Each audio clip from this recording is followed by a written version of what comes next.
Alors bonjour, je suis bien contente d'être avec vous ce soir. Comme vous êtes en grand nombre, selon les dires, ça peut laisser présager que le thème est important et questionnant pour tous. Hein? Donc, juste préciser, on disait dans mon introduction que je suis, avant d'être psychologue, j'ai étudié en réadaptation physique. Et j'ai aussi travaillé dans le domaine, ce qui fait que quand je travaillais en physio, puis que je rencontrais des gens avec des problématiques physiques, je me rendais compte à quel point ça arrivait souvent dans un contexte particulier. Donc, ou un stress élevé, ou des événements de stress qui étaient importants. Puis ça m'a amené à vouloir pousser plus loin ma réflexion. Et puis, c'est à travers mes études aussi en psychologie, toutes les rencontres cliniques que j'ai faites avec les enfants, les adolescents, les adultes, les couples, les familles, que ça, puis mon vécu également, là. Hein? Je suis mère de 3 enfants. Alors, je me suis rendu compte que dans notre vie, quand le stress est très présent puis que ça dépasse nos capacités de le contenir, il y a des risques qu'on développe une maladie physique ou psychologique, dont l'anxiété. Alors, et ça, c'est pas moi qui le dis, là, juste moi, Nathalie Parent, mais plutôt des études qui ont démontré ces aspects-là. Donc, ça, c'est les écrits que j'ai faits. Alors, la détresse psychologique, juste quelques statistiques pour vous mettre en contexte, on sait qu'elle a augmenté de 21 à 29% chez les enfants d'âge primaire en 6 ans. Donc, c'est pas rien. Puis, on sait aussi qu'il y a 70% des adultes qui souffrent d'un trouble mental, qui ont jugé que leurs symptômes avaient commencé dès l'enfance. Pourquoi je vous dis ça? Parce qu'il y a quelque chose qu'on peut faire pour les aider avant que ça en arrive à quelque chose de plus complexe. Bon, on sait que les troubles anxieux sont à la hausse. Le ministre de la Santé et des Services sociaux a fait des études à ce sujet-là, puis ils ont fait une promotion de la santé pour justement prévenir ça. Mais en même temps, quand on fait de la promotion de la santé, c'est bien, quand on veut prévenir aussi, mais il ne faut pas non plus être alarmiste. On va voir tantôt la distinction entre, en fait, je peux vous dire tout de suite la distinction entre l'anxiété normale versus un trouble d'anxiété. Hein? Parmi vous, c'est sûr que tout le monde avait rencontré un moment dans votre vie, un moment d'anxiété. Il y a des gens qui ont peut-être un petit fond anxieux, qui sont peut-être plus à risque de vivre des longues périodes d'anxiété, mais de façon générale, l'anxiété, elle est saine, elle fait partie du développement normal. Et si, parmi vous, vous aviez à aller faire un test médical parce qu'on soupçonne une maladie, c'est sûr que vous allez avoir un peu d'anxiété. C'est normal. Donc, l'anxiété, quand elle devient problématique, c'est quand il y a, ça dure plus de 6 mois, puis que la détresse chez l'enfant ou l'adulte, elle est grande et elle affecte différentes sphères dans sa vie. C'est-à-dire que ça l'empêche de faire des choses à l'école, ça l'empêche de faire de créer des contacts dans ses relations. Donc, ça affecte différentes parties de sa vie. Et comme je disais, ça dure plus de 6 mois et donc c'est ça. Ça a un impact sur son fonctionnement inévitablement. Mais on sait que le cerveau de l'enfant est très malléable. Donc, jusqu'à l'âge de 25 ans, il y a plein de choses qu'on peut faire parce que son cerveau est en développement, est en connexion constamment. Donc, ça laisse beaucoup d'espoir. Par contre, il faut se dire, un peu comme je vous disais tantôt, c'est comme un problème de société où il faut se questionner pourquoi il y a tant d'anxiété que ça. Hein? Donc, il faut réfléchir professionnellement sur nos impacts à nous. Moi, j'ai écrit un livre là, sur le stress chez les enfants, pas pour être alarmiste, mais au contraire, pour prévenir, pour y aller à la base. Parce qu'on sait que le stress, en grande quantité, peut amener à l'anxiété. Donc, si on joue un peu sur le stress et on diminue ces aspects-là, on va prévenir l'aggravation. Donc, je donne une brève définition. Hein, l'anxiété, c'est une émotion de peur particulièrement qui est liée à un sentiment qu'il y a une menace. Donc, il y a quelque chose qui va arriver de grave, qui va m'atteindre. ça amène des pensées qui ne sont pas rationnelles. On a beau dire aux jeunes, écoute, tu peux avoir confiance, tu as toujours des bonnes notes, mais oups, l'anxiété, là, pareil. Il a peur d'échouer alors qu'il y a toujours des 90. Donc, ce n'est pas rationnel. Puis, ça amène soit des comportements de fuite ou d'attaque. C'est-à-dire que le jeune peut se mettre à étudier, mais c'est une surétude qui ne donne rien. Ou l'inverse, qui va fuir dans différentes sphères, là, soit à travers les écrans, ou il va simplement demander de ne pas faire l'activité. L'anxiété, c'est à ce niveau-là. Le stress, lui, c'est lié aux événements. On sait que c'est quand même très relié, le stress et l'anxiété. C'est juste que la différence, c'est que le stress, c'est lié à l'événement en tant que tel. Mais ça amène quand même des éléments, des hormones qui sont déclenchées, qui sont des hormones de stress. Donc, l'adrénaline et cortisol. J'aime bien faire la distinction entre le stress et l'anxiété en l'illustrant par les abeilles. Si j'ai une abeille qui me tourne autour, c'est un stress. J'en ai 2, 3, 4, 5, 6 abeilles. Ouh, là, ça commence à être pas mal stressant. Mais si l'abeille me pique, ça se peut que, là, ça va faire mal, ouch, c'est sûr, mais ça se peut qu'après, je développe un peu d'anxiété et que j'aie peur de retourner au même endroit où je me suis fait piquer ou que j'appréhende les lieux qui vont ressembler à ça. Et ça, c'est une anxiété qui est normale, qui est saine, parce qu'elle vient dire à notre corps, écoute, ça peut être une menace, ça peut être un danger, c'est normal d'avoir peur. OK? Mais graduellement, il faudra affronter cette peur-là, retourner dans des lieux similaires.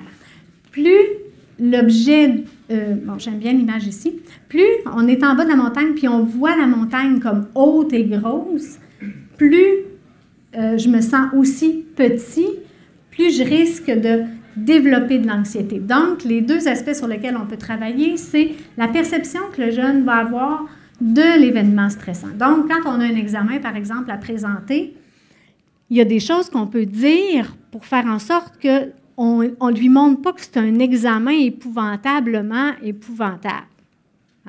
Donc, ce qui veut dire, comme les examens du ministère, j'entends ça souvent, c'est donc bien l'horreur. Les jeunes ont peur de ces examens-là. Donc, il y a une façon de le communiquer pour atténuer ces craintes-là. Donc, il y a ça. Et il y a le sentiment d'être petit. Donc, on va travailler, nous, les adultes, parents et enseignants ou autres, éducateurs, éducatrices, bref, on va jouer sur leur sentiment d'être capable, d'être en mesure d'affronter les événements. Donc, le sentiment d'être correct, d'être bon, d'être capable. Bon, ça, c'est les déclencheurs du stress. On va y revenir parce qu'on va plus y élaborer en donnant des outils. Donc, le stress et l'anxiété, c'est aussi positif, d'après vous. Vrai. Donc, vous avez bien écouté ce que j'ai dit tantôt. Effectivement, il faut se rappeler les abeilles, c'est un système de protection du corps. Il va nous aider à affronter des examens qui s'en viennent. Ça va nous mobiliser à aller vers la bonne chose à faire face aussi à la nouveauté. Les adolescents qui ont à aborder une jeune fille ou une première fréquentation, bien, il va y aller à petits pas et non avec un ego démesuré. Donc, ça aide à affronter les situations. Ce que j'aime bien parler, c'est le contenant. On a tous à l'intérieur de nous un contenant à stress. Là, voyez-vous, ici, ils ont toutes des formes différentes. Et justement, à l'intérieur de nous, on a tous un contenant qui peut contenir une capacité de stress. On sait que plus les enfants sont petits, moins leur contenant est développé, moins ils ont la capacité. Et aussi, les personnes âgées, c'est la même chose. Donc, nous, notre contenant d'adulte, il peut être plein parfois. C'est-à-dire qu'on peut avoir vécu plein d'événements, que le travail a été difficile, ça a été une mauvaise journée, je vis le décès d'une personne chère. Le contenant à stress, à nous, là, il peut être plein. Donc, tous les changements, toutes les pertes, tous les événements qui peuvent arriver font en sorte que j'ai peut-être moins d'espace, moi, dans mon contenant, puis ça se peut que je le déverse. Ça se peut que je sois tellement stressée que ça transparaît sur les autres, sur le jeune, puis je suis moins disposée à être à l'écoute. Bon, par exemple, en début d'année scolaire, si j'enseigne, bon, puis moi, quand j'enseigne, je le sais, c'est stressant.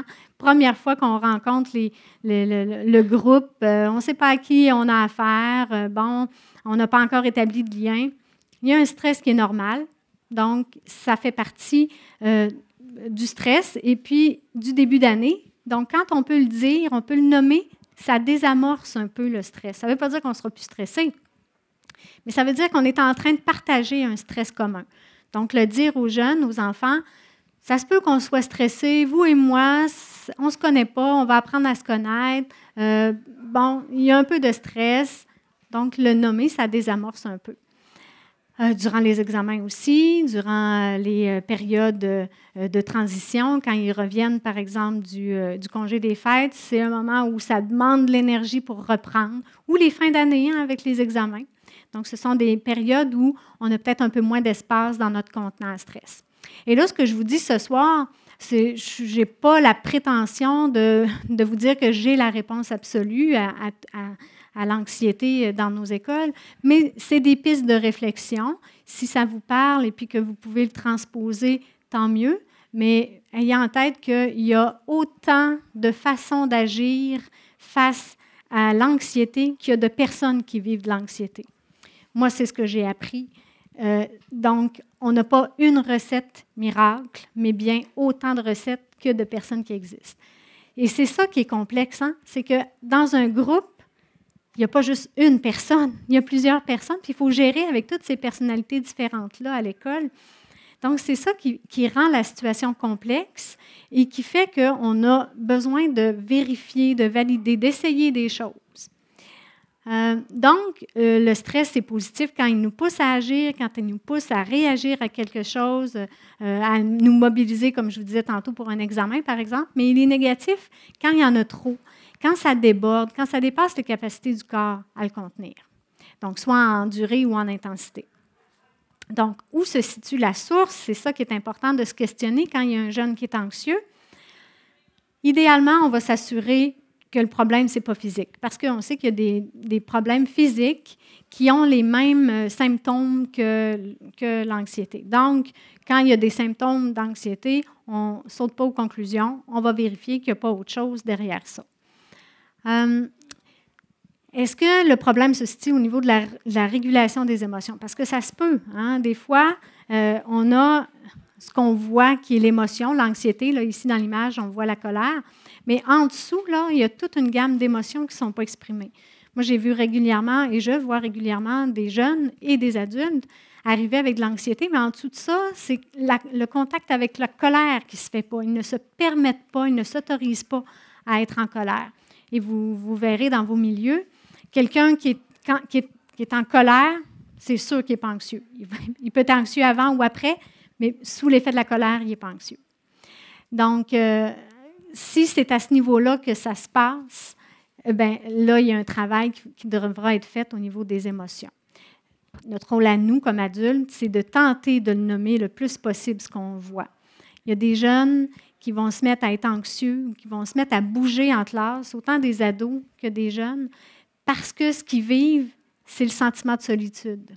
Ou, tout d'un coup, il y a un parent ou un animal qui est décédé. Et là, ça les met en contact avec la mort. Ou la séparation des parents, par exemple, qui est aussi un événement qui est très marquant dans la vie des enfants. Donc, ça se peut que dans ces moments-là, l'anxiété vienne. Il n'est pas bien, il n'est pas confortable, il peut se mettre à bouger, à déranger. Donc, quand il y a quelque chose au niveau des émotions, puis qu'on arrive à l'identifier, ça va aider, ça va désamorcer. Excusez, j'avais oublié de vous dire, les neurones miroirs, évidemment, dans une crise d'anxiété ou dans un moment d'anxiété chez l'autre, nous, on a dans notre corps, tout le monde, des neurones miroirs. Donc, ces neurones-là, ils ont pour fonction de s'activer pour tenter de reproduire ce que l'autre fait ou ce que l'autre vit comme émotion. Donc, c'est à la base de l'empathie. Donc, si moi, je m'agite et je me mets à être anxieuse parce que je vois l'autre devenir anxieux, ça ne l'aidera pas. Mais le pouvoir qu'on a, c'est de se calmer, de diminuer notre propre inquiétude par différents moyens, chacun a ses moyens, mais des fois, la respiration, ça peut nous aider, mais juste de prendre conscience que, puis moi, je le vis, des fois en thérapie, quelqu'un qui vient tout d'un coup agité, anxieux, moi, je prends conscience de mon propre cheminement intérieur, puis juste le fait de me calmer va avoir un effet sur l'autre. Donc, notre pouvoir à nous, c'est d'arriver à nous calmer. L'activité physique, c'est fondamental. Je vous parlais du contenant. Bien, les enfants, ils accumulent du stress toute la journée. Donc, la façon de l'évacuer, entre autres, c'est par l'activité physique. Et il y a des enfants qui en ont encore plus besoin que d'autres. Alors, c'est important, je vais le mentionner tantôt, mais il vaut la peine de le dire 2 fois, de ne pas les priver de récréation. Pour moi, en tout cas, c'est fondamental, ça va les aider. Si on a une conséquence à donner, si on a quelque chose pour les aider, en tout cas, ce n'est pas de priver de récréation, c'est leur seul moment où ils peuvent récupérer des éléments du stress puis de la tension de la journée. Puis là, ce que je vous dis, c'est mon point de vue.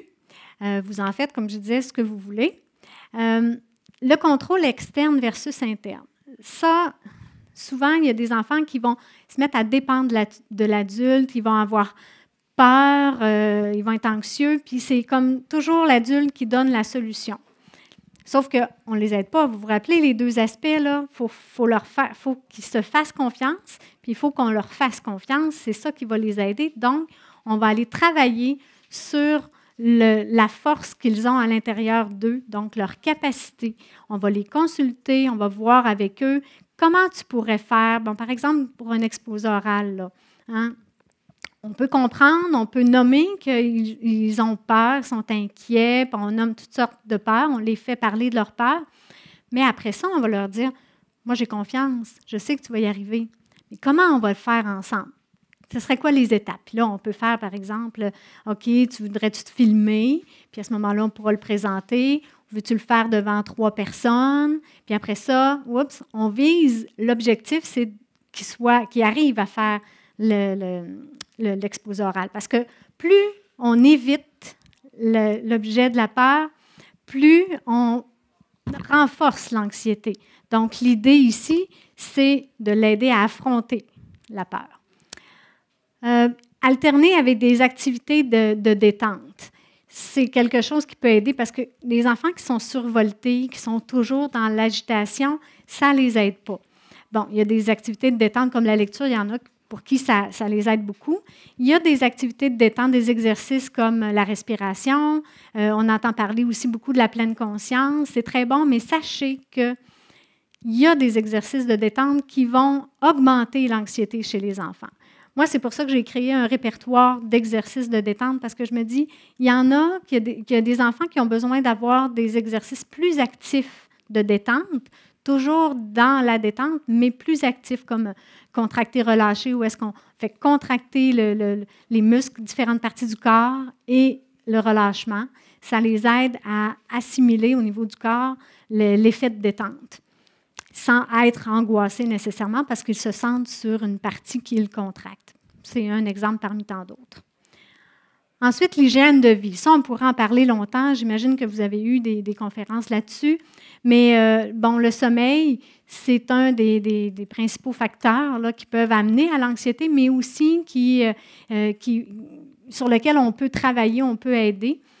Donc, on sait que les écrans et le sommeil, les spécialistes du sommeil recommandent 1 heure avant d'aller au lit, pas d'écran, à cause que ça stimule le cerveau. La lumière bleue stimule le cerveau. En fait, ce que ça envoie au cerveau, c'est l'idée qu'il faut rester éveillé.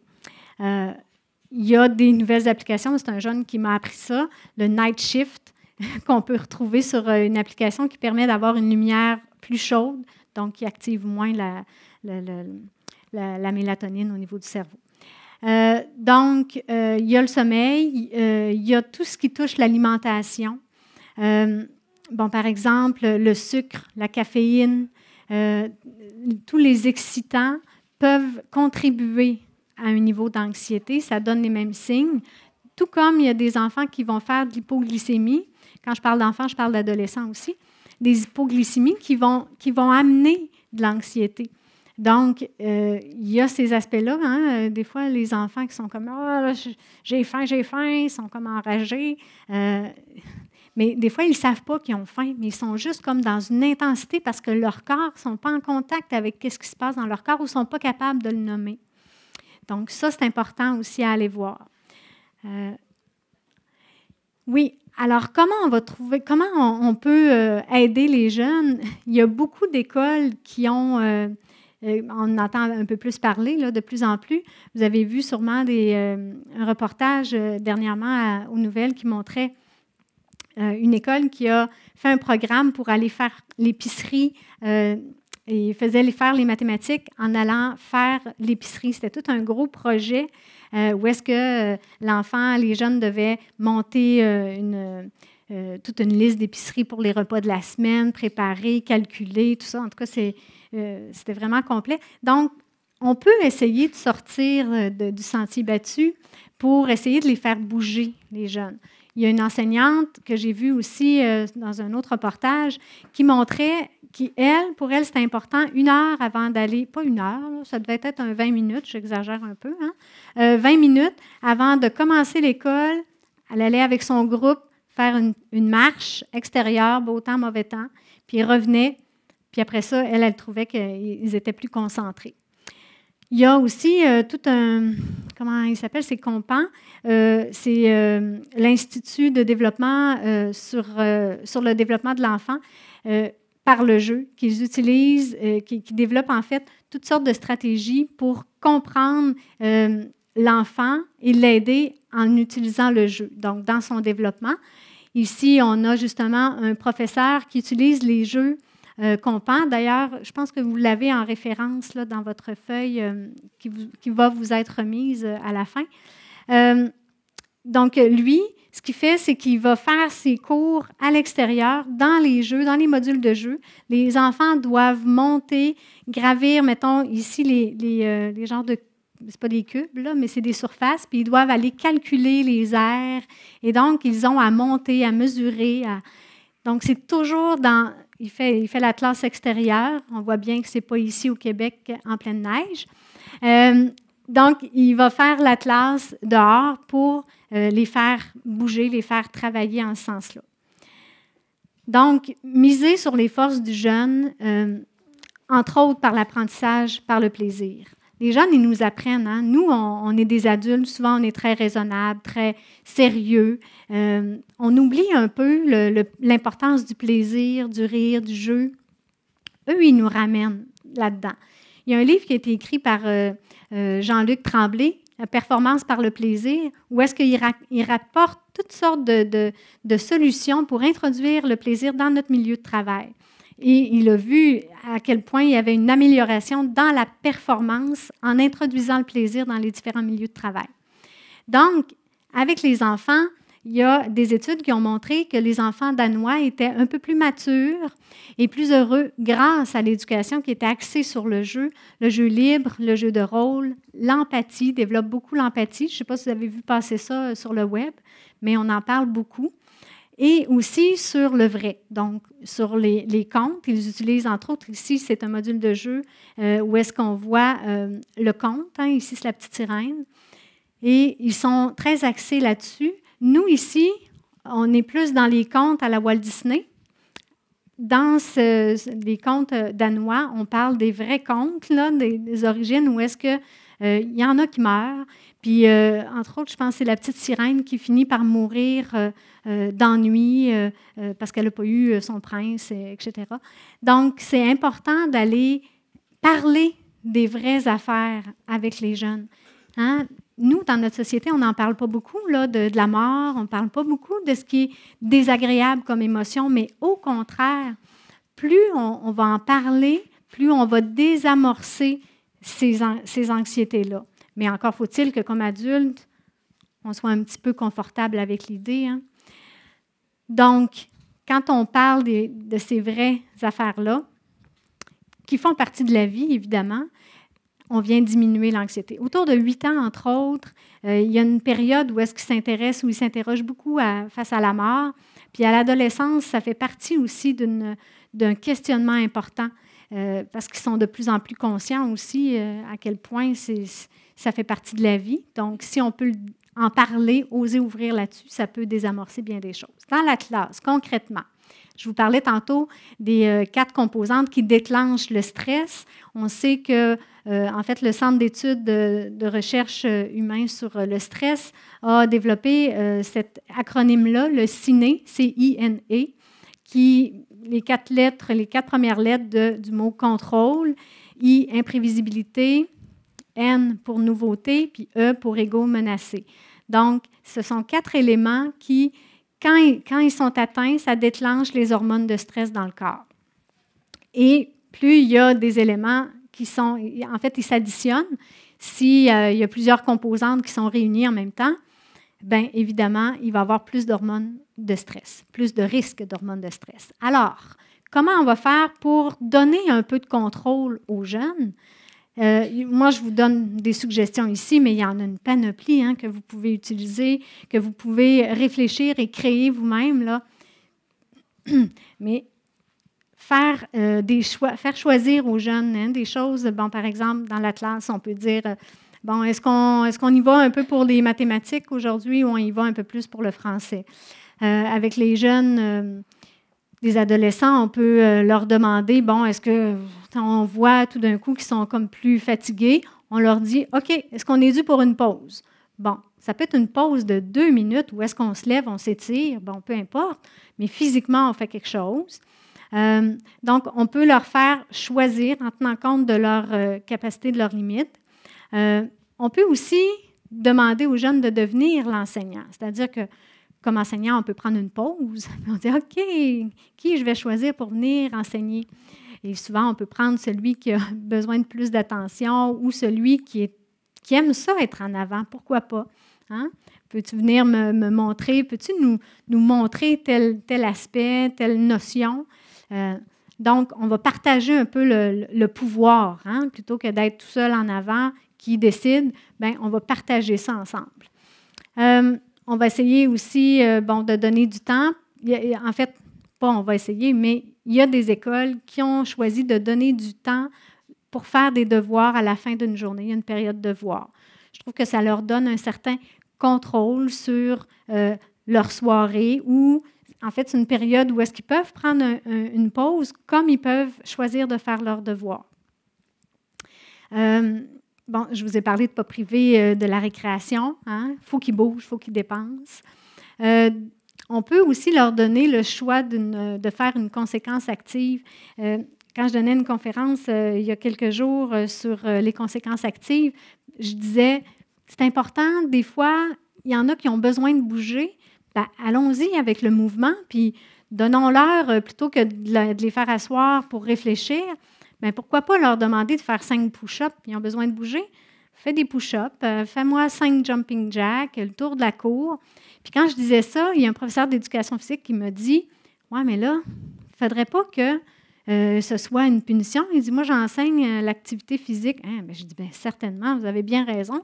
C'est vrai, il ne faut pas que ce soit une conséquence dans le sens de punir, mais bien de dire, « OK, moi, je constate que tu as besoin de bouger. » Bien, mettons ça convenablement, puis allons-y avec le mouvement. Tu as besoin de bouger, alors faisons ça. Puis ça me faisait penser aussi qu'il y avait une enseignante qui me disait qu'elle, dans sa classe, ce qu'elle faisait, c'est avec ses jeunes, quand eux, il y avait une bonne réponse, mais c'était elle qui faisait des push-ups. Donc, je trouvais l'idée géniale. Je me disais, c'était un peu ça. Hein? Eux étaient fiers, puis ça les stimulait. Donc, Donc, il y a plein d'activités qu'on peut faire. Ah oui, les laisser griffonner. Souvent, ça dérange quand les enfants ils barbouillent dans leur cahier. Mais au contraire, si on peut leur laisser juste griffonner ou prendre une feuille pour dessiner pendant qu'ils sont en train d'écouter, il y en a que ça va augmenter leur concentration, puis il y en a que ça va justement diminuer leur anxiété. Donc, le dessin, on sait que la partie créative vient atténuer un peu notre anxiété. Ça peut libérer notre anxiété au même titre que le stress.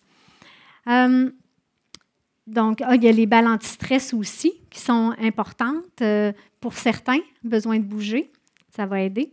Au niveau de l'imprévisibilité, hein, pas de test surprise. En fait, si vous en faites, sachez que ça augmente le taux d'anxiété. Puis quand le taux de stress et d'anxiété est plus élevé, sont moins performants les jeunes. Donc, si on peut prévenir à l'avance plutôt que des tests surprises, ça peut les aider à diminuer ce stress-là. Il y a pour les règles, entre autres, faire nommer les règles avant de l'appliquer pour s'assurer qu'il a vraiment bien compris. Parce qu'il y a des jeunes qui ne sont pas tout à fait là et qui n'ont pas nécessairement compris. Donc, quand ils font quelque chose qu'il ne faut pas qu'ils fassent, on va leur demander. Le criage. Hein? On sait que moi, j'entends souvent dans mon bureau des jeunes qui viennent me dire qu'il y a un tel enseignant, ils sont anxieux face à tel enseignant, puis des ados, là, parce qu'ils haussent tout le temps le ton. Ça surprend, hein, des haussements de ton. Je ne dis pas qu'il ne faut jamais lever le ton, ce n'est pas ça, attention, mais sachez que ça peut augmenter l'anxiété chez certains. Dédramatiser les examens du ministère ou encore en faire pratiquer. Hein. Plus on les fait pratiquer sur des anciens examens, ça va les aider à apprivoiser la nouveauté. Pas la nouveauté, mais le fait que ça va s'en venir, les examens.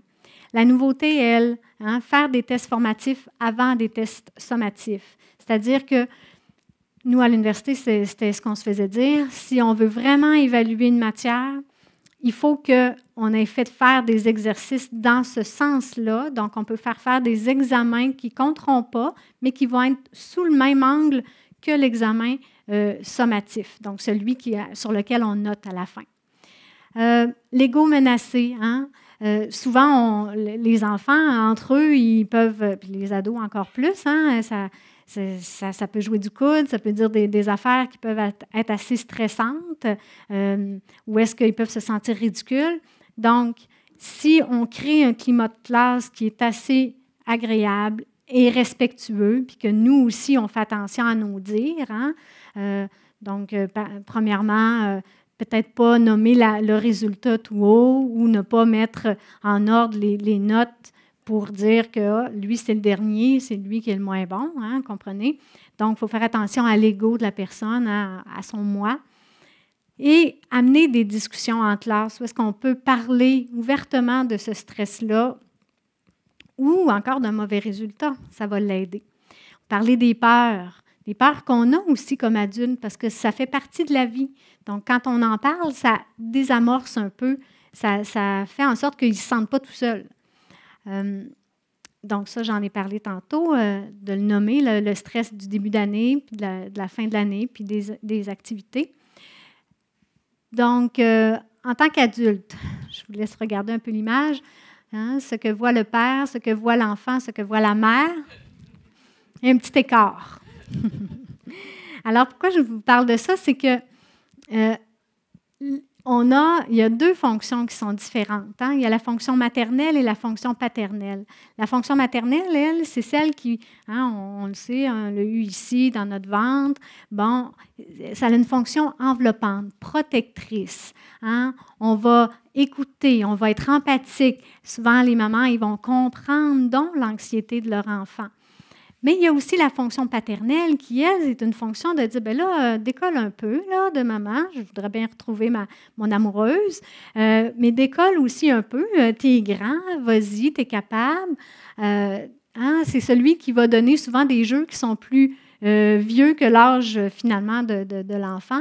Donc, mais c'est des fonctions. Là, je l'ai catégorisé en père et mère, mais c'est des fonctions qu'on a tous à l'intérieur de nous et qu'on a intérêt à avoir les deux.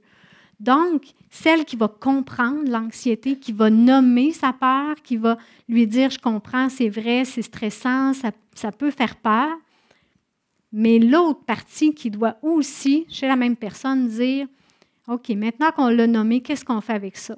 Moi, j'ai confiance que tu vas y arriver. Mon regard te montre que j'ai confiance, on me fait signe. » Donc, l'équilibre entre les deux. Donc, le rôle de l'enseignant dans cette classe, être un contenant du stress du groupe. Hein? Attention à ne pas le déverser le vôtre, hein, le stress de l'enseignante, mais bien de contenir ce qui est là. Ça me fait penser à l'université, quand c'était la période des examens, les étudiants qui me posaient plein de questions. Là, je finissais par leur dire, ça vous inquiète, hein? Ça vous stresse? On le sent là que c'est stressant. Donc, juste de le nommer, puis garder mon calme. Donc, juste ça, ça peut aider. Créer une bonne relation avec le jeune, croire en son potentiel, croire en lui, varier les méthodes d'enseignement, hein, apprendre par expérience. On l'a vu dans d'autres, dans la diapo précédente. Par le fait aussi de l'enseigner à d'autres, il y a des enfants qui apprennent mieux ou qui se sentent compétents quand ils vont l'enseigner à d'autres. Donc, partager le pouvoir plutôt que l'enseignant juste en classe, qui va tout donner la matière, leur demander à eux de s'enseigner entre eux. Ensuite, concerter l'équipe enseignante pour le moment des évaluations. Hein? Éviter que toutes les évaluations soient en même temps. Ça peut aider quand on répartit un peu le stress plutôt que d'avoir 2 ou 3 examens dans la même journée. Bien, essayons de les répartir. Reconnaître l'effort plutôt que le résultat, ce qui ne veut pas dire qu'il faut laisser aller. Le résultat, s'il y a un mauvais résultat, bien, on ne va pas en faire une montagne avec ça, mais on va peut-être se questionner. Tu sais, bon, je vois que tu as donné tout, tu as mis vraiment beaucoup d'efforts pour ça, puis ça n'a pas donné le résultat qu'on s'attendait, ni toi ni moi. Bon, on va essayer de comprendre ensemble qu'est-ce qui s'est passé. Y a-t-il une matière qui était moins bien comprise? Est-ce que c'est parce que la capacité était atteinte? Est-ce que parce que le stress était trop grand? Donc, il faudra voir, mais on met l'accent sur l'effort.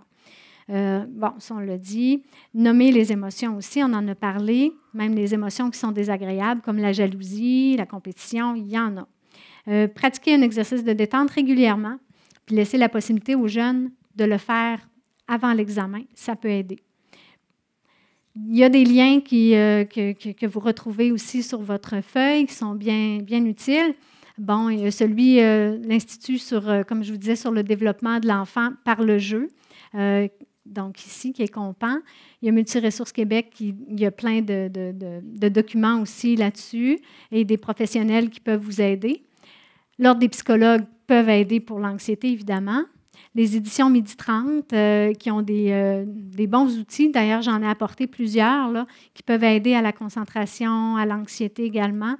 Donc, voilà. Ensuite, il y a Savoir mieux-être qui offre toutes sortes de formations, dont une gratuite complète sur le TDAH, mais aussi sur l'anxiété, il y a sur l'estime de soi. Donc, vous pouvez trouver une panoplie dans ce site-là. Puis, sur ma page Facebook, je mets plusieurs éléments là, informatifs là, qui nous aident à parler de l'anxiété, mais aussi sur tout sujet là, psychologique. Puis il y a aussi des ateliers qui viennent du groupe Totem, qui est Entraide Jeunesse Québec, qui font des ateliers pour les jeunes adolescents. Eux, c'est avec les adolescents sur l'anxiété. Alors, c'est très pertinent. Donc, en conclusion, il ne faut pas oublier que chacun possède sa propre capacité. Hein? Donc, les neurones miroirs sont là, on est un modèle pour les jeunes, c'est-à-dire que si nous, on travaille sur notre stress, sur notre anxiété, on leur montre en même temps comment le faire parce qu'ils vont apprendre par leurs neurones miroirs. Et là où je veux m'attarder en conclusion, c'est le regard significatif qui est si important pour le jeune. Je vous parlais des exposés oraux tantôt. Moi, j'étais une adolescente terrorisée par les exposés oraux. Et si je suis ici aujourd'hui, c'est que je me rappelle mon professeur de français secondaire 5, le regard qu'il avait eu sur moi quand j'avais fait mon exposé oral, puis aussi la note quand même. Mais le regard significatif, j'avais à partir de ce moment-là senti que ce que j'avais à dire, ça pouvait être intéressant, puis que je pouvais avoir confiance. Alors, ne sous-estimez jamais le regard que vous pouvez avoir sur le jeune. C'est bien important. Alors, sur ce, je vous dis merci de votre écoute et puis bonne fin de soirée.